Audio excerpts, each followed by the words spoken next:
Hey, happy Wednesday, everyone. Hope you are doing well. It's the middle of the week. Beautiful day. It's been crazy the last few days here in Southern California. If you might have heard, there's been fires up in Los Angeles. Fortunately, we haven't had any here in San Diego, but we have had the strong winds and red flag warning, as they call it, which is a potential risk for fires. But thankfully, we've been spared here in San Diego. Not the same in Los Angeles. It's been very devastating, to say the least. Thousands of homes burnt, if not hundreds. Thousands of acres is what I wanted to say. Thousands of acres have been burnt, and hundreds of structures, and many people have been affected. So we're praying for those people and praying that everything goes back to normal as sooner than later. And although it's going to take a long time to normalize from something like this, but we are praying. And this is in the raw, unscripted, unpracticed, unedited conversation. And we've been talking about, excuse me, still dealing with this cough. We've been talking about the 10 Commandments, and we are now in the sixth commandment. So we've done the first four, which have to do with our relationship with God, and then we started the last six, which have to do with our relationship with each other. And so today's commandment is very straightforward. It says, "Do not murder." Do not murder. And this commandment forbids the premeditated killing of another human being. And so, again, remember the last six commandments have to do with our relationship with each other, right?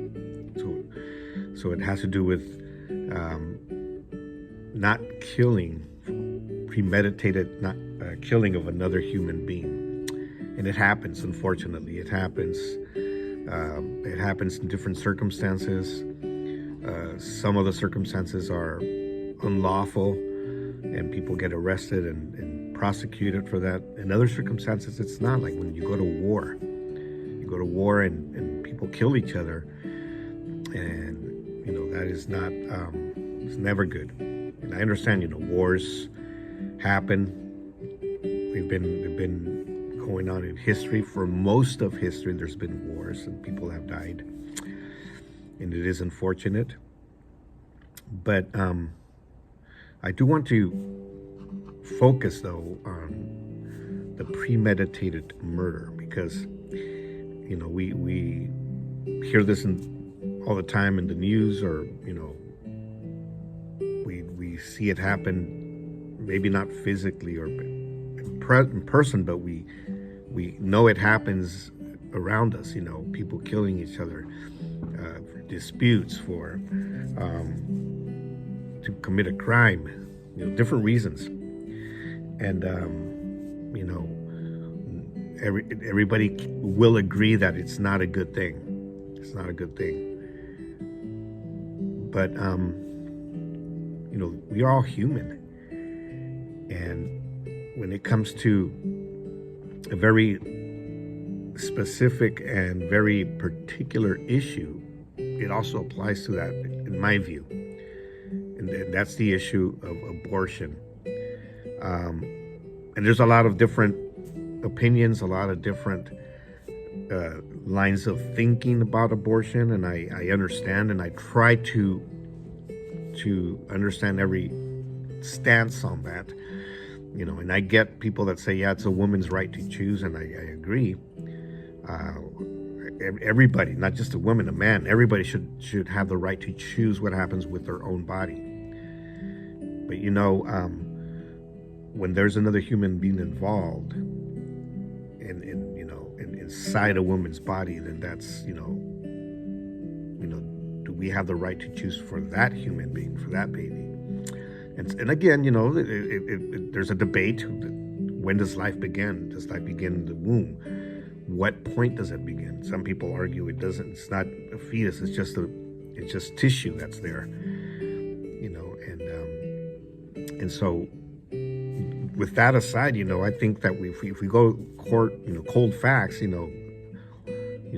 as soon as there's been conception and the cell begins to reproduce, there's life there already. I mean, it's plain and simple.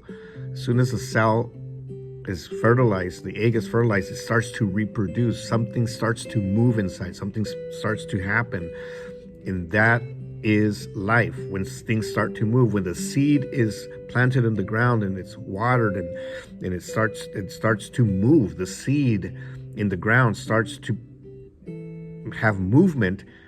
That means that life is sprouting. And same thing with humans. When a egg is fertilized and that cell becomes alive, it becomes to move. So that's that is, to me, that's life. You may argue that, and you might say, you might have a different point of view, a different stance. But my logic tells me, and I'm not even talking about what the Bible says. I'm not trying to be religious with this. I'm just going with the science. When a cell is reproducing, there's life. And so, when we decide that we don't want that life and we end that life, then, the question, I have to make the question, is that murder? Because one of the Ten Commandments, the one we're talking about today, says, do not murder. Is that murder? I mean, are we killing a life? As insignificant as it may be, as short-lived as it may be, are we ending a life with that? And so we have to really ponder on that. All right. Well, I hope you have an amazing day. I hope you have an amazing rest of the week. We will talk to you soon.